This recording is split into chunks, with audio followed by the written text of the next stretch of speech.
ASP Venkateswararao అన్నారు. మద్యం అక్రమ రవాణా చేస్తే కఠిన చర్యలు తప్పవని హెచ్చరించారు. ఇప్పటివరకు 133 బాక్సులు తెలంగాణ మద్యాన్ని స్వాధీనం చేసుకున్నామని, వాహనాన్ని సీజ్ చేశామని ఏఎస్పీ తెలిపారు. భారీ మొత్తంలో మద్యాన్ని సీజ్ చేసిన సిబ్బందిని అభినందించారు.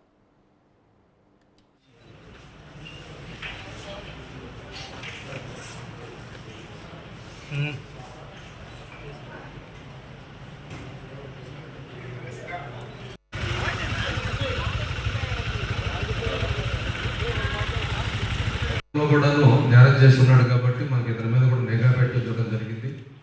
ఆ క్రమంలోనే మనకి రాబడిన సమాచారాలు ఉన్నాయి. అలాగే చెకింగ్లు కూడా చేస్తున్న సమయంలో కూడా వీటిని కూడా దొరకడం జరిగింది. వీటిని మనం త్వరగా పరిశీలించినట్టయితే మొత్తం 133 బాక్సుల్లో బాటిల్స్ వచ్చి 6,373 బాటిల్స్ ఉన్నాయి. తెలంగాణలో వీటి యొక్క ఖరీదు ఒక్కొక్క బాటిల్ ఖరీదు 130 రూపాయలు. అవి చూసుకున్నట్టయితే 8,28,880 రూపాయల ఖరీదు కలిగినటువంటి టోటల్ మద్యం ఇది. వాహనాన్ని ఖరీదు కూడా చూస్తే వాహనం 5,20,000 రూపాయలు ఉంటుంది. ఈ యొక్క టోటల్ వర్త్ చూస్తే 13,48,880 రూపాయలు ఖరీదైనటువంటి ఈ యొక్క ప్రాపర్టీని సీజ్ చేయడం జరిగింది.